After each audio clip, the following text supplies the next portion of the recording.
Are you an athlete? I used to be. She wants me to answer yes. I go to the gym still with a stupid boot on. Yeah, because you do? I can't not do it. Why? Because I gotta work out. So, I know. I'm that weirdo in the gym with the boot, working out. When the emotional breaks come, they're big emotional breaks.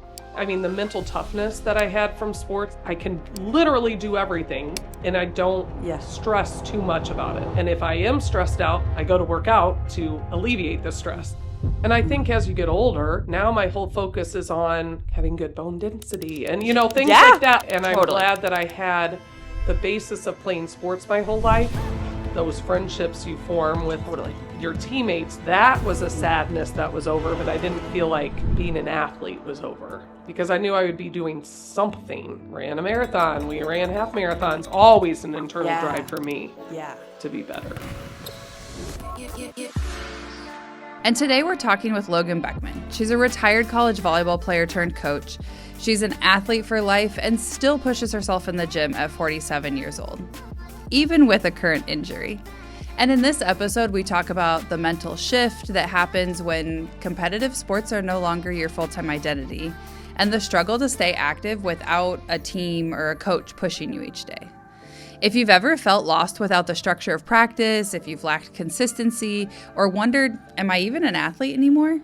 Then this episode is for you. Logan, are you an athlete? I would say used to be an athlete.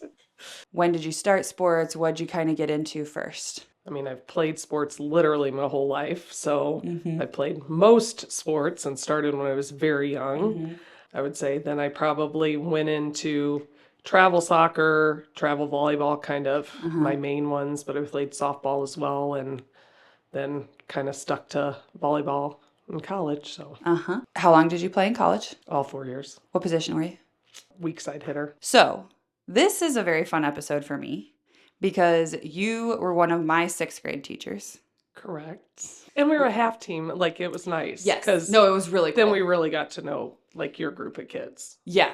Like, and now I have, like, 90 to 100. We only had, holy cow, 60 maybe. 60. And then we each, like, there were 2 teachers that were mainly in charge of us. And so we would, like, alternate between you guys for different subjects. So it was cool. And then, like, our homerooms, we were with you guys. And then any, like, free period things and all of that. Correct. So we got to hang out. Yes. I may or may not have been that kid that was really good friends with my teachers. I would say that's true. But we were young then, too. You guys were so young and so cool. We still are. I know. She's like, so I'm going to say I was an athlete, but I am still cool. I'm still cool. That part is still good. We are both very youthful. Very young. Very youthful, very young. And what I remember, these are my, like, core memory pieces. In my head, athletes.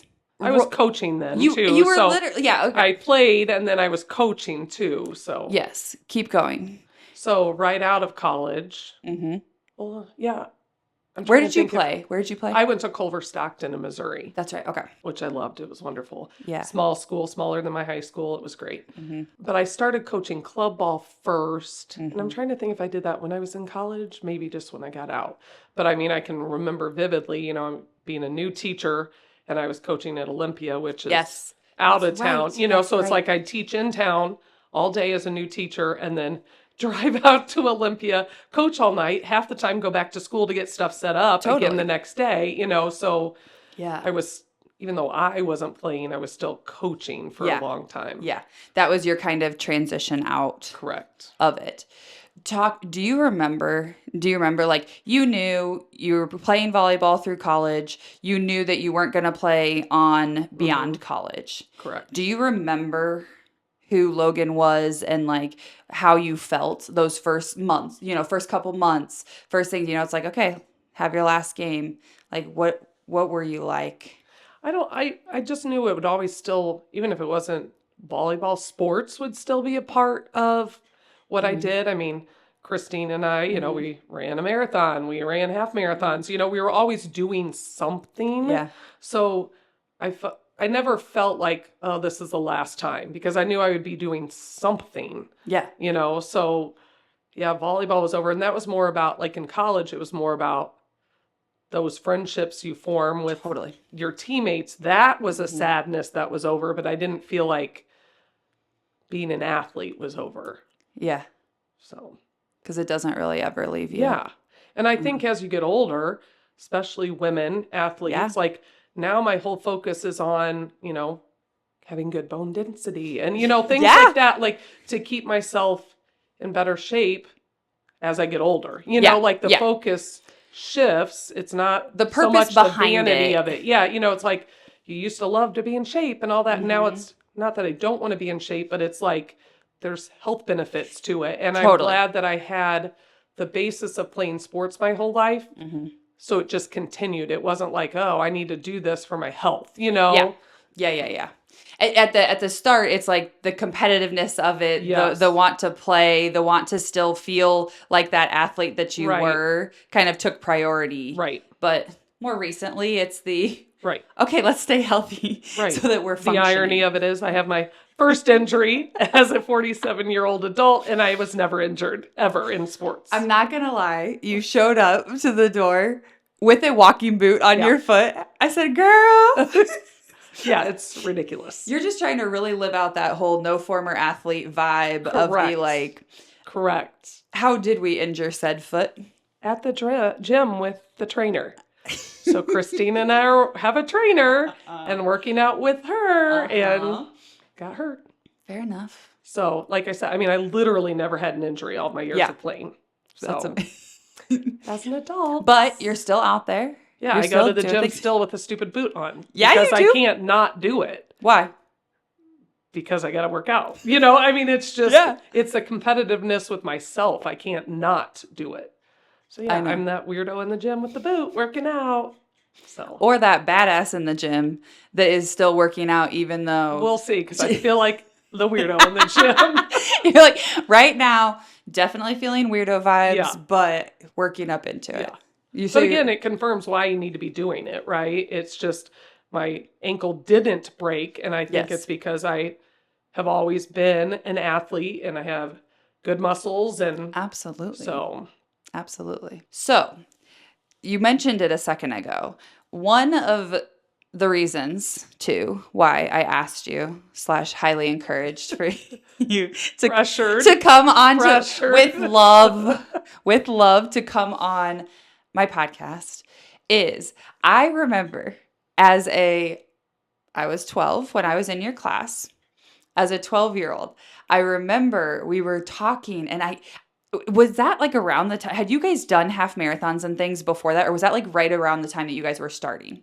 We had done halves because I remember when we were at Pepper Ridge, we had done halves. I don't know if we had done a full. See, that's when we need Christine here. She would know the year we did the full. Well, Christine, you can fact check us later. Yes. But I do feel like maybe it was right around. Just, from little kid brain, I remember you guys talking about training and talking about finding a different way to be active and to still compete and things like that. And I distinctively remember you saying to me, you were like, Erin, you just wait. Like when you hit this age, you're going to be doing the same thing and you're going to have to find something that is like keeps you doing what your things are. Now I sit here and I think I texted you guys just like a few months ago and I was like, exactly how old were you guys when I first met you? Because also I'm pretty sure I'm already older than you guys. How old are you now? I'm 32. Yeah. You guys were like 26, 25? 28 probably. Yeah. So it's just funny how it's like all these things are like hitting me in those moments, which is why, hi, welcome to my podcast. We're talking about this no former athlete because now I am the kid that's sitting here that's like, what the hell am I supposed to be doing to work out? Right. Why can I not freaking stick to a workout to save my life? But like Alex just did I know. What, an Ironman? Yeah. Two like that's unreal to me. It's wild. It's wild. And is it crushed just the competitive, the drive to out-challenge yourself? And, absolutely. Yeah. Absolutely.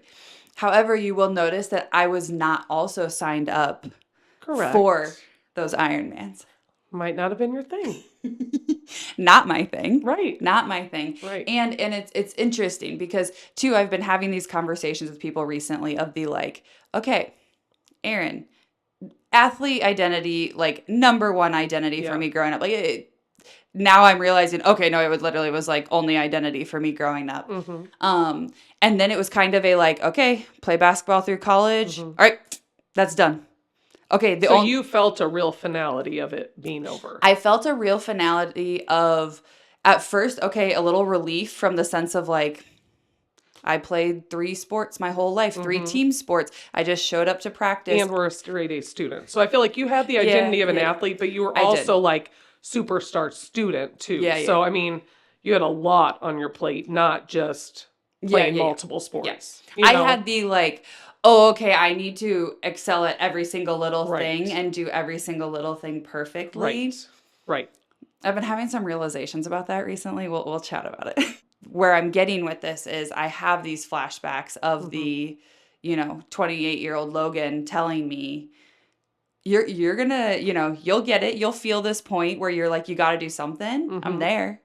Now I need you just to give me all the answers and all the life lessons. I think I learned in teaching, because early on in teaching, you're there 24/7. Like I said, I'd teach, I'd go coach, I'd come back, and I'm like, I kind of looked at it like, what am I teaching my kids? If to be good at something, you have to do it 24/7. So then I got to the point that I'm like, when I leave school, I leave school. I'm not going back. I'm not taking a bunch of it home. I can be good at it and work the hours I'm supposed to work.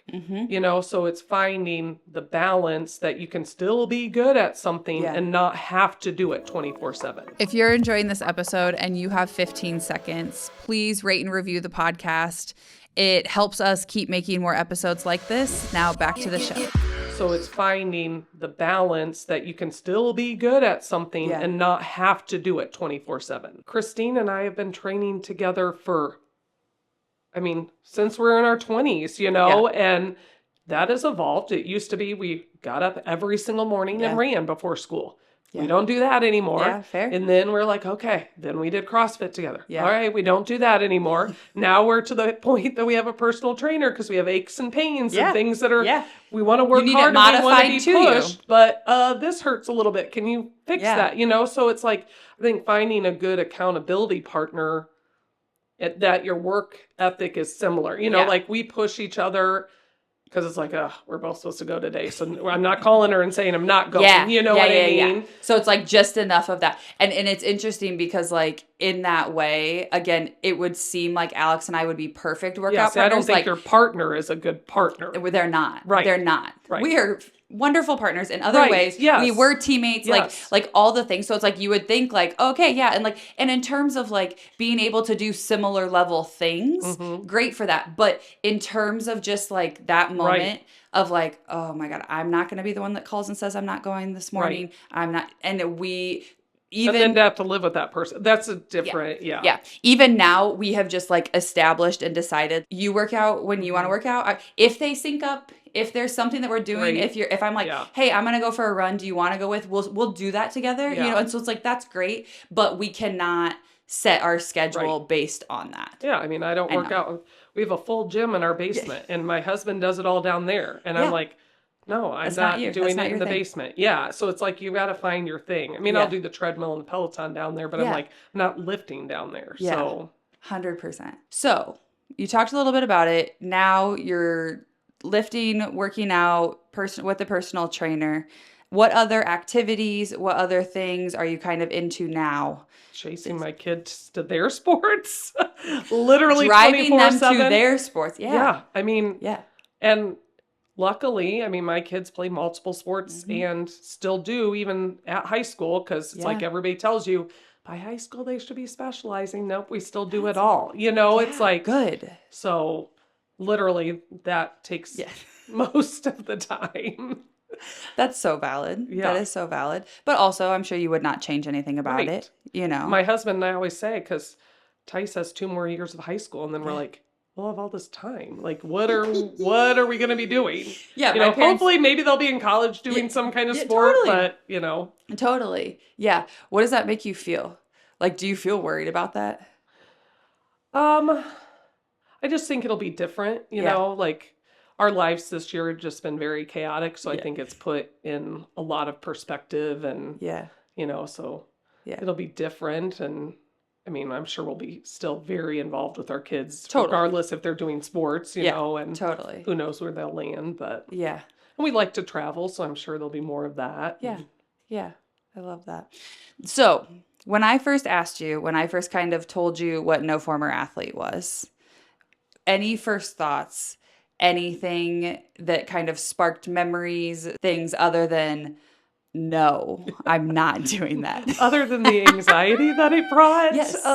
Yeah. No, I just thought, I just kept thinking of all the great things that sports brought to my life. You know, like, I mean, the mental toughness that I had from sports, I mean, that gets me through literally everything because I can literally do everything and I don't stress too much about it. Like, and if I am stressed out, I go to work out to alleviate the stress. You know, that's always been kind of my go-to thing. So I feel like the fact that I had that, and then I just feel really blessed with my parents allowing me and putting me in it and the people I met in it. And, you know, I mean, still to this day, like some of my, as you know, your college athlete teammates, there's nothing like that kind of connection. You know, like even my husband, like he gets together with his baseball guys. I get together with my girls from college, you know, and we still do that. And so it's like those kinds of things I hope for my kids, not because I'm looking for them to get a college scholarship, not because of all that. I'm like, I want you to have that side of college, you know?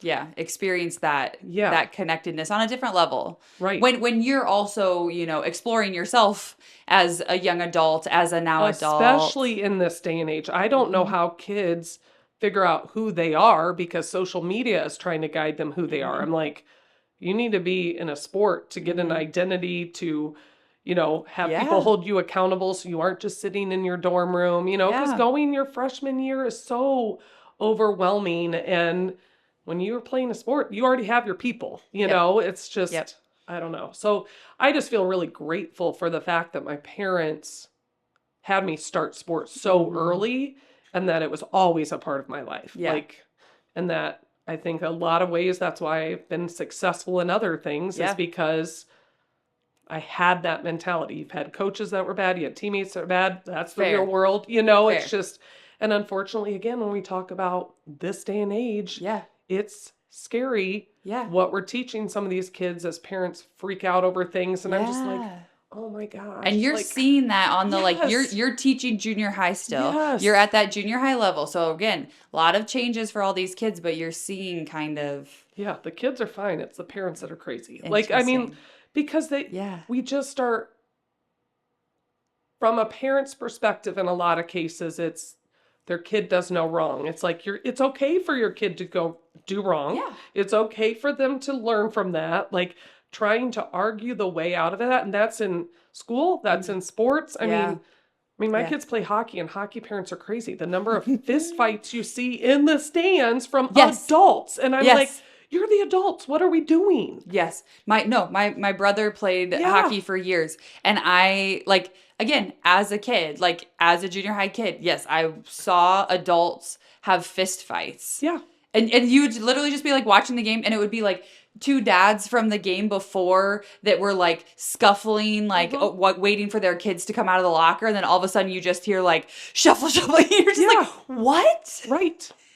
And it's still happening. Yeah. I just feel like it's gotten so much worse, you know? And I think especially with travel sports and club sports and things like that, I think there's a sense of entitlement to, well, I paid all this money, so my kid should play. Like, yeah, your kid should develop. I feel like that's what you're paying for, the development. Right. That doesn't necessarily translate to playing time. You know what I mean? And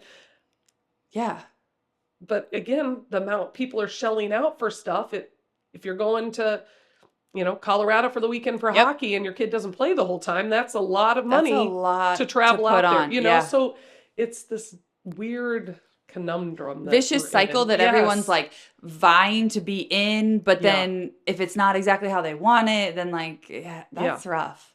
That's tough. So that's what I hope for my kids, that they're able to go on and play and find their people, you know, in college and have the same great memories and experiences that you had.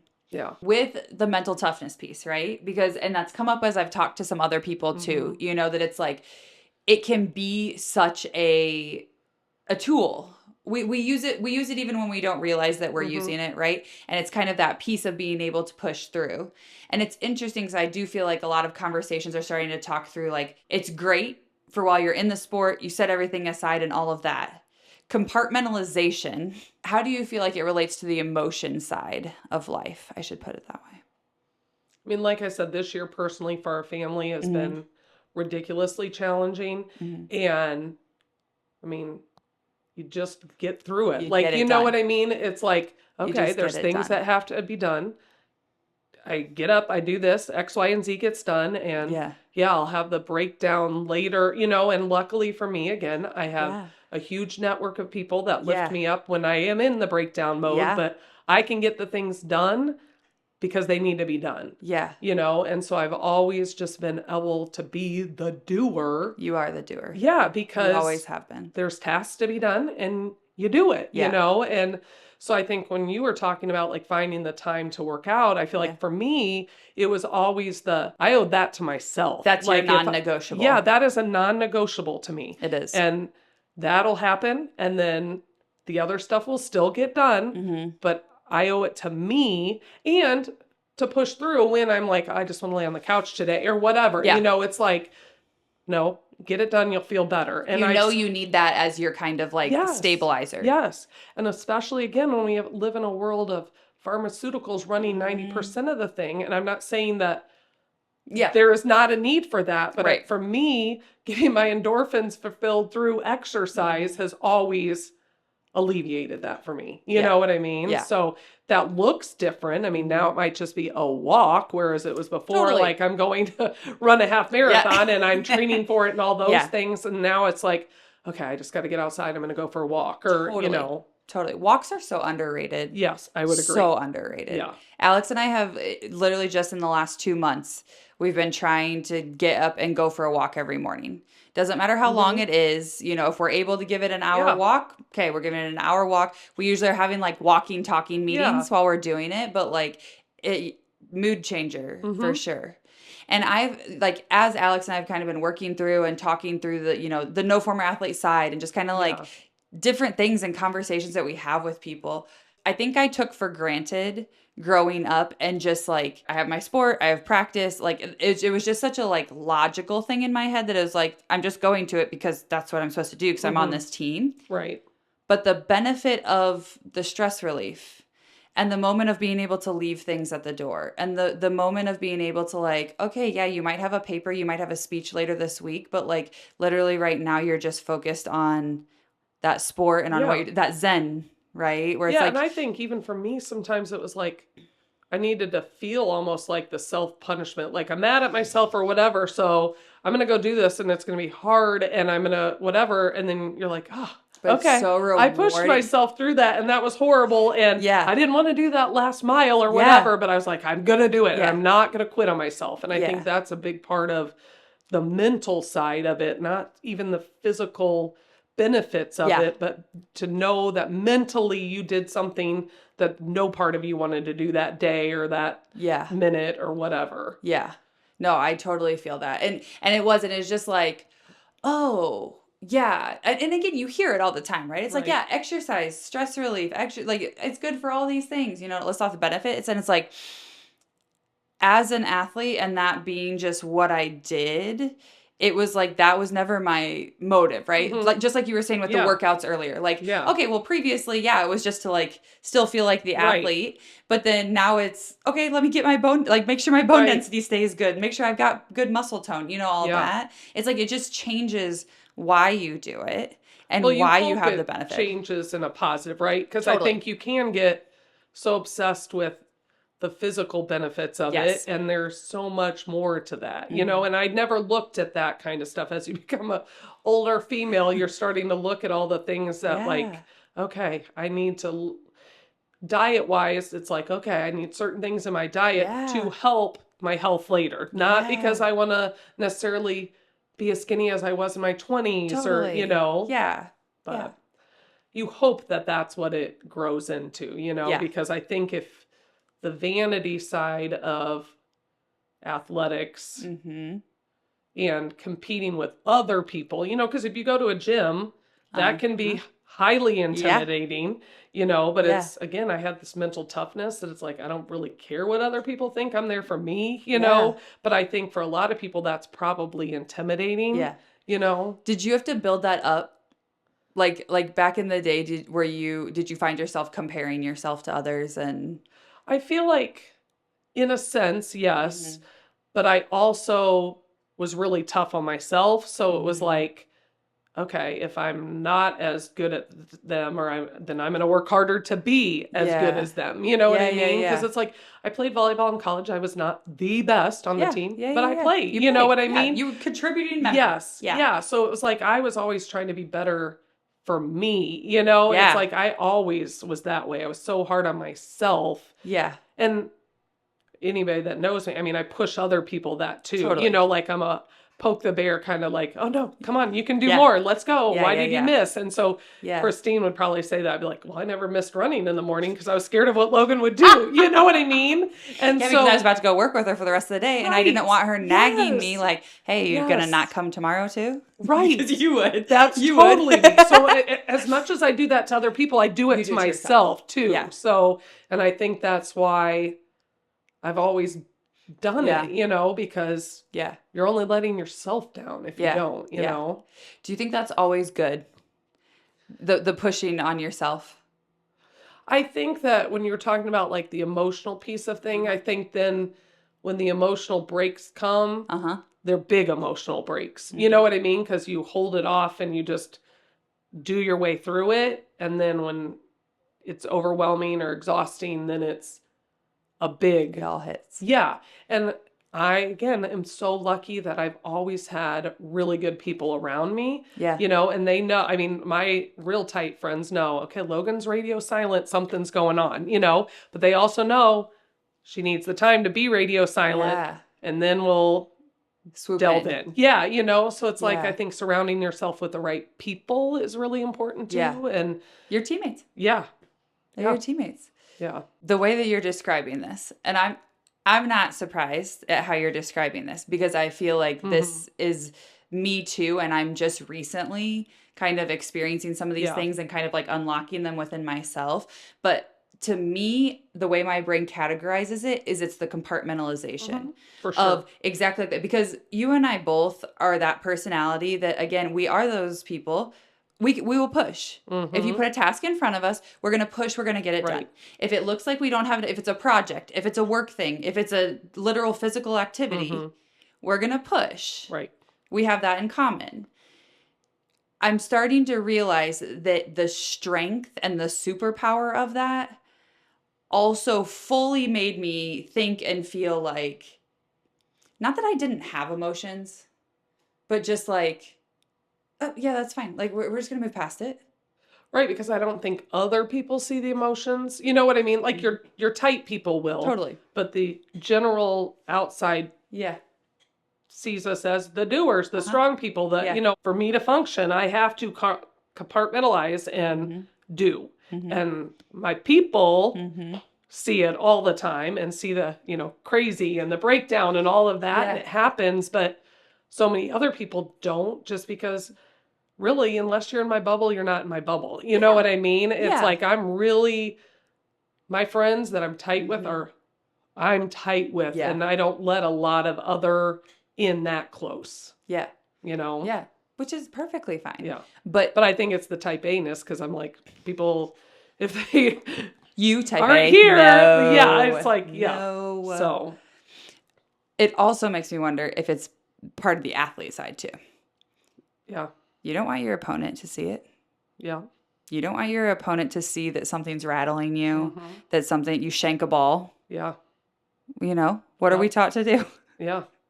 Freaking clap, act like you're so... get in their face. And you're so freaking happy. Yeah. You just shake that ball to the back wall. Right. Yeah, Aaron struggled with that some, especially in junior high. I was like, I just shanked the ball to the back wall, and you want me to run in here and happily clap my hands together? I get it. Yeah. I get it now, and I got there. But yeah, junior high Aaron at first was like, what? The intensity was a little, it was there. Yeah. So other core memory with Logan. I'm sure you remember this. I'm going to say this, but I'm sure you remember this. And I don't even remember if I was actually still in 6th grade when you guys told me this, or if it was like by 8th grade or so. But Aaron may or may not have been very type A and very much a perfectionist and very much a trying to achieve everything all at one time and all at once. Mm-hmm. And you guys literally told me, you were like, if you don't relax and you don't learn how to relax, you are going to give yourself an ulcer before you get through high school. I remember that very vividly because you were so perfect at everything, and that pressure on yourself to continue to be perfect in everything. And I think it wasn't at all your parents. I mean, we knew your whole family, but I think sometimes that comes from parents, and that in this case was not that. We knew your whole family. I had your siblings, like it was totally and those are the kids I feel like you worry more so, so that's why I really do remember that because we're just like, she's not going to make it. I mean, high school will break her if she continues on this kind of perfectionist path, No, I am 32 years old, and that is such a core memory of you guys saying it. And again, at the time that you said it, I was, I mean, I took it in, obviously, but I'm sure at the time my brain was kind of like, okay, they just don't get it. Like, it's fine, Right. But I will say, even by the time I was hitting high school, like, there were those moments where I was like, okay, just like, it's okay. Yeah. You don't have to get every single, literally by that point, I was always in 2 sports. I always had 2 practices. I was in one for school and one for club at all times. And like, there were times that homework-wise, it wasn't going to get done. Yeah. I literally physically didn't have enough time in the day to do it. Such a, like, for me, very valued learning experience of, like, yes, you wanted to get your stuff done. Yes, you want to be there. Yes, prioritize it, right? And I still remember I had this, again, I think we got home from the bus. It was one of those, it was like away basketball game. I got home. I was like sitting down to start homework at like 10 p.m. And I just had it spread across our kitchen table. And I just started crying. Yeah. I just started crying. And I remember, but I have wonderful, wonderful parents. And I remember my mom walked into the kitchen and she was like, no, I can't do this. Turned to my dad and she was like, this is your thing. She's like, this is your thing. This is time. Like, you've got this. And my dad literally sat down. He's like, tell me the things that you have to do. And then, of course, I'm like crying. And I'm like, I have this paper for this. And then I'm going to have a quiz in this tomorrow. I haven't even read this chapter. I'm not going to. And then he's like, stop. Just say the things. It is 11:15 right now. You cannot do all these things. So we are going to prioritize them. We are going to put them in a list. Right. So again, for me, it's like so many of just like the life lesson things go back to sport, whether it be because of the schedule that I was being forced into, but also truly having role models like you guys. Yeah, seriously though, of like people that I looked up to, people that like were looking out for me. Because again, it's like you could see the things in you that were in me. I could see the things in me even from a young age. Yeah. But sometimes it's not talked about. And sometimes it's like that competitive drive and that mental toughness piece is so good. There also has to be that mental awareness with it of like. And balance. Totally. Yeah. Totally. Yes, be tough. Yes, push through. You also have to know when to lean on your people. Yeah. When to let people in. When to kind of say the things and feel the emotions. You don't have to not have emotions. And I think for the people that are your people, to know that they don't have to have a solution, right? Yes. I just need to sit there and cry and get it all out. Like your dad said, say all the things, say them. It doesn't fix them. They're not done, but say them. Yeah. Okay, it's 11:15. We're not accomplishing all of them. It's like, I think sometimes when we're trying to be there for other people and help, we try to offer too much advice. And it's like, no, sometimes you just need to spew it all. And then you're like, all right, I'm good now, You're like, whatever's going to get done. And guess what? it keeps on going. Right. The world keeps going. The world keeps spinning. You went to school the next day. Right. You didn't get kicked out, Right. You're fine. Right. The things that make you so good and make you so competitive can also be those things that are like, all right, we have to find that balance in all pieces and all aspects.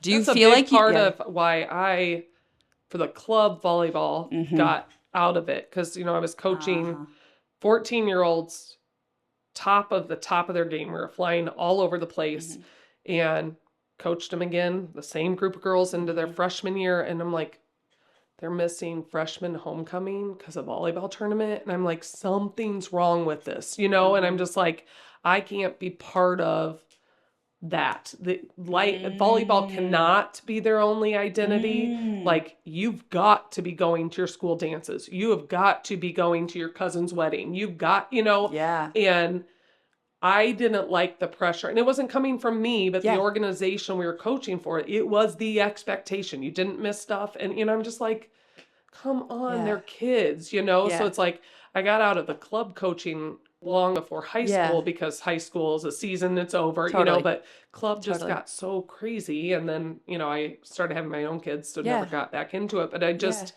didn't like the message we were sending kids at 14 and 15 that you couldn't do these other things. Do you feel like you got that messaging when you were a young player? No, because when I started, especially club volleyball, I mean, I played travel soccer forever, and I feel like that's a little bit different of a beast because it's kind of like you made it, you didn't, volleyball was a little bit more, but I mean, at that time, we were literally the only travel ball in Bloomington Normal, so it was newer, so not as many people did it, and so you didn't have that pressure because I think they needed the people. Now it's like, you're disposable, you don't want to play, we got 5 other people that want that spot, so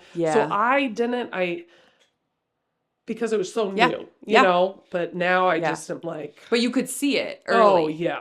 Because also, there's the coaches and, like, the intensity and the competitiveness that you have. You could have also just leaned into it more. You know what I mean? Like, that's not... you want to win. Yeah. You want to win, you're in it, but you were able to kind of see that difference. But I felt like we could win and still so-and-so going to their homecoming dance and she'd not be at a game. I felt like we could still do that, and I don't know if that comes, because I think a big part of it is parents want that for their kids and they think a school dance isn't as important because, well, you got to be getting better and better and better, and I'm not saying all parents. There's still so many good parents, but I just think that it's so different now, and I think unfortunately a lot of those kids that then just don't play at all, It's the burnout, and I never felt the burnout. I always loved it, and like you said, even if I was getting home at 10 at night after being at 2 sports, I still loved it. Totally. You saying the whole like, okay, if it's a dance that this athlete is so passionate about going to, like, freaking go to it. Right. Because guess what? When you're an adult, you have to be able to have the balance. Yeah. And you have to be able to do the things that you enjoy. Yeah. And again, I'm stepping into recently this whole piece of like, what things do I want? Because it's made me realize that I've been so... Everything that I want to do is for the team. I make myself better for the sake of the team. Aaron's need for external validation. That you say that, because I was always the opposite. I mean, I always felt a sense of the team, but I was like, I have to be better. Yeah. Like, you know what I mean? Yeah. So it's interesting to hear you say, like, you would want to be better so that the team was better. Yeah. Huh. But also it has made me realize how all the sports I played growing up, I just kind of did them and I was like, oh yeah, I'm kind of good at it. Oh, like it and just I immediately got external praise for it. Yeah. The more that I've kind of, again, been thinking about this a lot recently, I definitely just was like, oh yeah, you're good. Okay. Yeah. Oh, I'm good. Okay. External validation. Please tell me I'm good. Yeah. All those pieces. See, and I feel like the opposite for me. I was always okay. And so I'd work really hard. But your desire to do it, your internal drive was so there. Yeah. Because it never was I could play them all. Yeah. I was an athlete, but it was not like, whoa, that kid's really good at volleyball. That girl's really good at soccer. It was just like, she's a good athlete, you know? Yeah. And so it was like always an internal Yeah. drive for me Yeah. to be better. Yeah. Even as we're just talking through it now, I'm like, okay, yeah. All right. Yeah. Unpack that some more later. Yeah. You know, just because I was always bad at doing things that I was bad at. So, Logan, are you an athlete? I used to be. She wants me to answer, yes, I am. No. I want Well, you I to will answer. tell you with the boot incident, my husband said, your trainer does realize you're like 50 and you're no longer an athlete. That was literally what my husband said. And the Jason. doctor said, well, you're an athlete. It'll heal fast. So, Yes. yes. So we're going to go with what the doctor said. You are. Yeah, that's right. It's right. just different. It's different. If you enjoyed this episode, please rate and review. You taking that 5 minutes makes a huge difference and helps us to be able to make more episodes like this. And if you want to see more content in between the episodes, follow us at NoFormerAthlete on Instagram, TikTok, and YouTube. I'm so glad you're a part of this No Former Athlete community. And if you know any No Former Athletes that you think I should get in touch with, DM me on Instagram at NoFormerAthlete. Thanks again for listening, and we'll see you in the next episode.